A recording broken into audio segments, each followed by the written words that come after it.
bisa dimulai.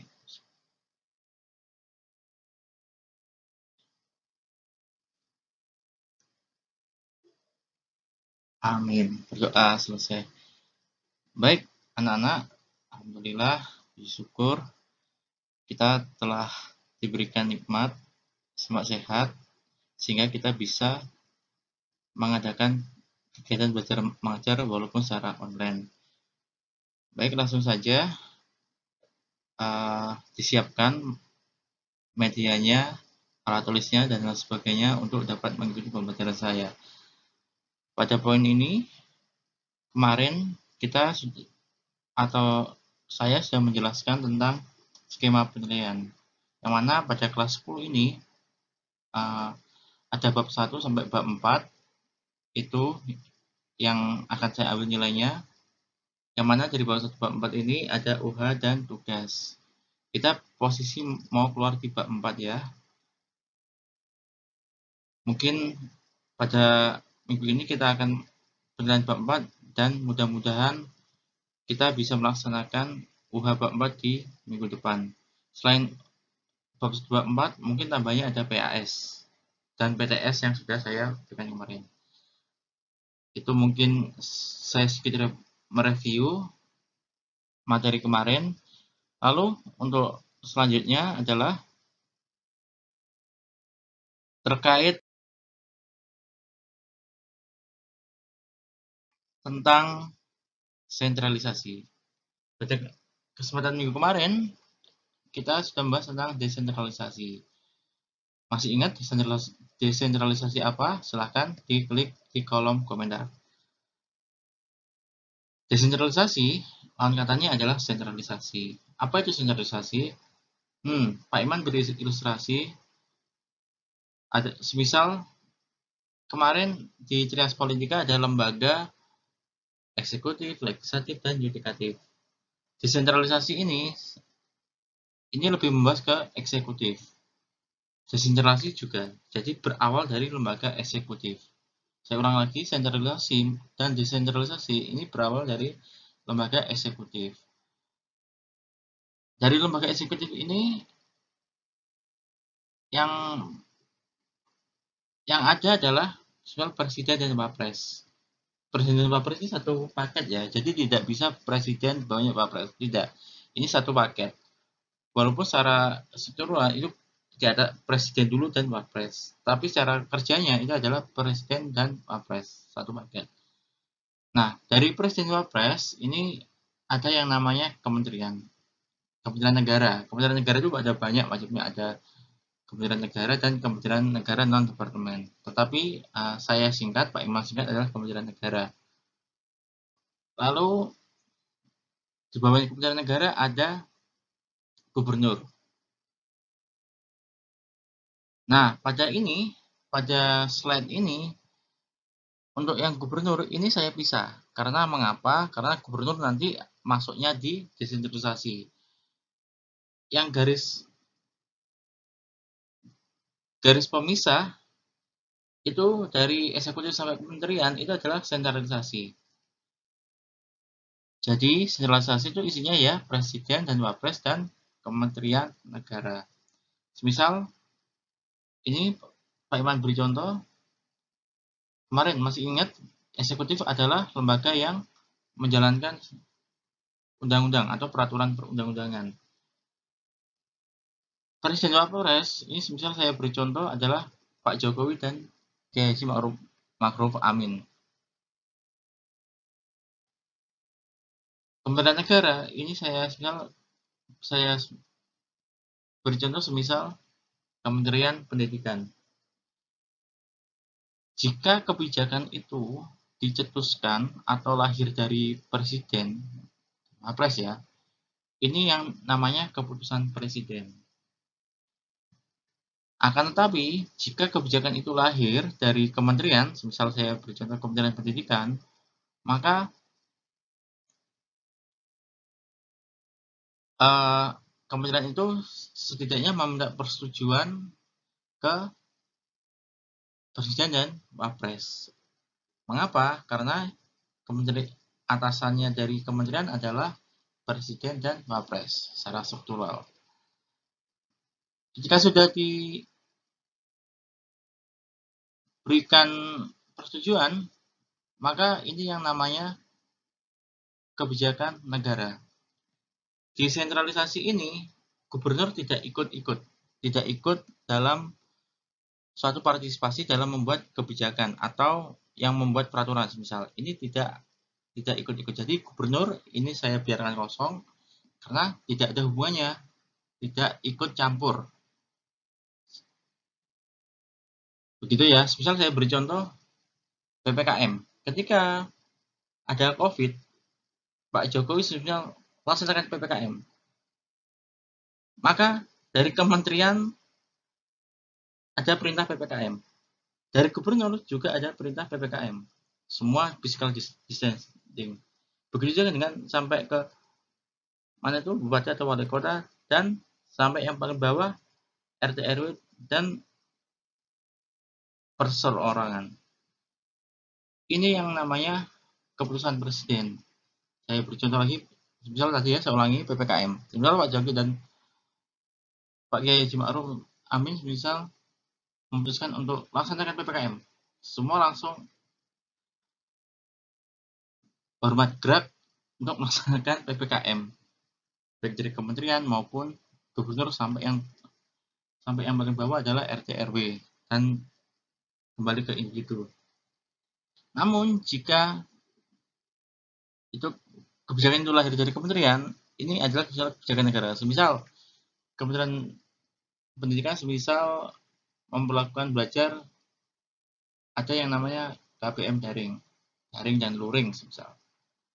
Ini harus diberikan ke Pak Jokowi dan Kiai Ma'ruf Amin sebagai presiden dan wapres untuk melihat, mempertimbangkan dan menyetujui apakah layak tidak diadakan KBM online, KBM daring dan luring. Kalau kementerian ini tidak semuanya dijalankan. Semisal Kementerian Pendidikan menyusun adanya KBM online. Kementerian yang lain tidak. Semisal Kementerian Hukum, dia tidak menjalankan karena dia tidak fungsinya berbeda. Sampai paham ya. Nah kalau semisal yang dari itu ide dari kementerian, maka ini yang namanya kebijakan negara. Jika sudah disetujui sama presiden, maka ini yang namanya kebijakan negara. Sampai sini paham ya bedanya antara keputusan presiden dan kebijakan negara. Jika tidak paham, silakan diklik di kolom komentar. Lanjut. Selanjutnya adalah, jadi saya ulang lagi, pemerintah pusat itu isinya ya presiden sampai kementerian.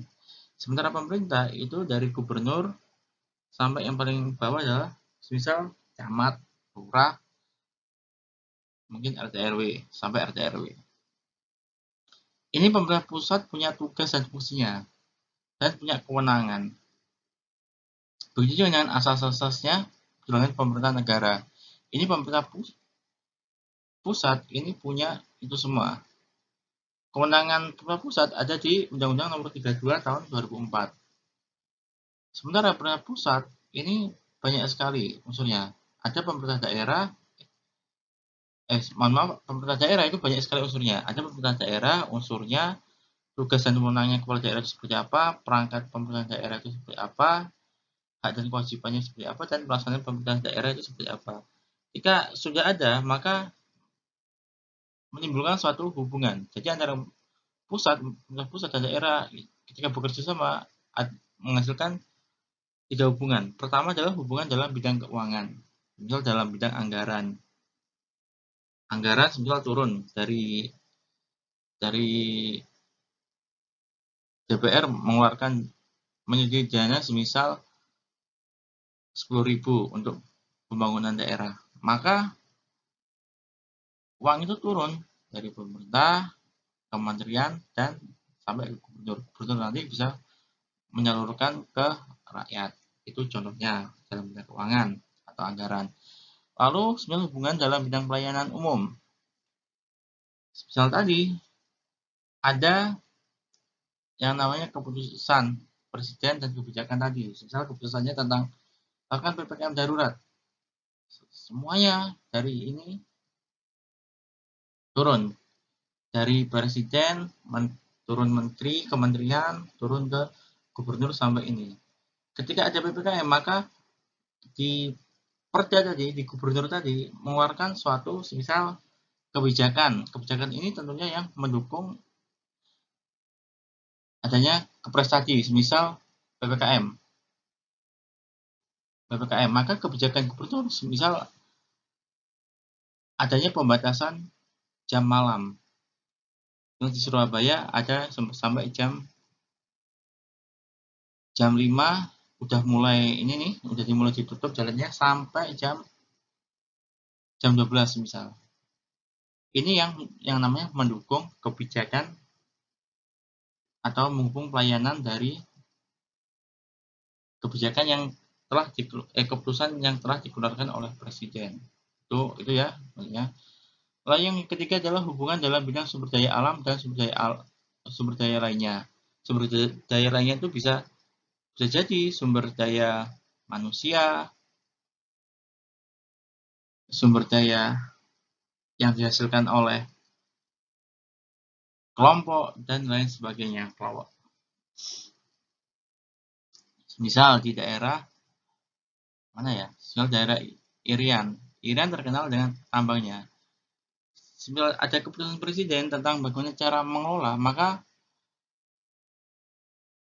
cara mengelola hasil tambang itu harus dikelola orang Indonesia, tidak boleh orang luar. Maka itu juga harus dilakukan oleh semua kementerian dan pemerintah daerah. Pemerintah daerah hanya mendukung dari keputusan yang telah dikeluarkan oleh presiden. Paham ya? Jika ada yang tidak paham, silahkan diklik di kolom komentar. Jadi itu hubungan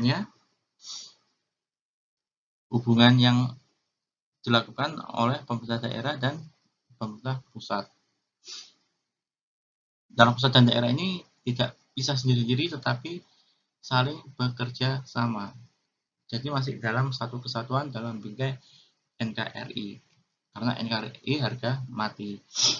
Lanjut. Kalau sudah paham, Pak Iman bertugas, silakan dibaca baik-baik. Tugasnya adalah ini tugas terakhir dari bab 4 dari kelas 10 ini di semester ganjil. Insya Allah setelah ini minggu depan kita akan melaksanakan ulangan harian bab 4. Semoga tidak ada halangan ya. Baik, tugasnya adalah ini, silakan dibaca. Buatlah penelitian sederhana tentang bagaimana hubungan struktural pemerintah pusat dan daerah menurut UDNRI. Dari penelitian kalian tersebut, ini analisis apakah dari hubungan itu apakah ada tidak keberhasilan yang dilakukan oleh pemerintah, baik pemerintah pusat maupun daerah, dalam mengembangkan potensi daerah di tempat tinggal kalian, di kota kalian misal, demi kemajuan masyarakat setempat. Jadi, saya ulangi lagi, tugasnya adalah menganalisa terlebih dahulu apakah ada tidak hubungan pemerintah pusat dan daerah menurut UDNRI. Kalau ada, dianalisis. Apa ada atau tidak keberhasilan yang dilakukan oleh pemerintah dalam mengembangkan potensi. Potensi ini bisa jadi yang diunggulkan dari daerah kalian tersebut. Misal, di daerah X, dia menghasilkan apa? Ada atau tidak? Seperti itu. Ada kemajuan tidak? Misal, masyarakat di daerah X itu bagaimana? Apakah dia maju, tidak, indikatornya maju atau tidak? Mungkin bisa dari pendidikannya bagaimana, ekonominya bagaimana, dan lain sebagainya. Ini kalian tulis di reka-reka aja, kan bisa kelihatan kan, misal dari pembangunan jalannya, apakah masih layak atau tidak, pembangunan fasilitas umumnya itu masih layak atau tidak, silakan ditulis. Lalu untuk biasanya tetap tulis kertas folio lalu difoto. Harap tulisan dan foto tidak jelas. Paham ya? Sampai sini ada yang tanyakan? Jika ada yang tanyakan, silakan di kolom komentar. Baik, kalau tidak ada yang tanyakan, Pak Iman akhiri. Saya tunggu komentar kalian di kolom komentar. Terima kasih untuk materi hari ini. Cukup sekian. Terima kasih. Harapan Pak Iman tetap rajin belajar, tetap berbakti pada orang tua, hormati guru dan orang tua kalian. Semangat terus belajarnya, jangan malas-malas. Akhir kata, wassalamualaikum warahmatullahi wabarakatuh. Salam Om Swastiastu, Namo Buddhaya, salam kebajikan. Semangat belajar menuju Indonesia sehat dan kuat.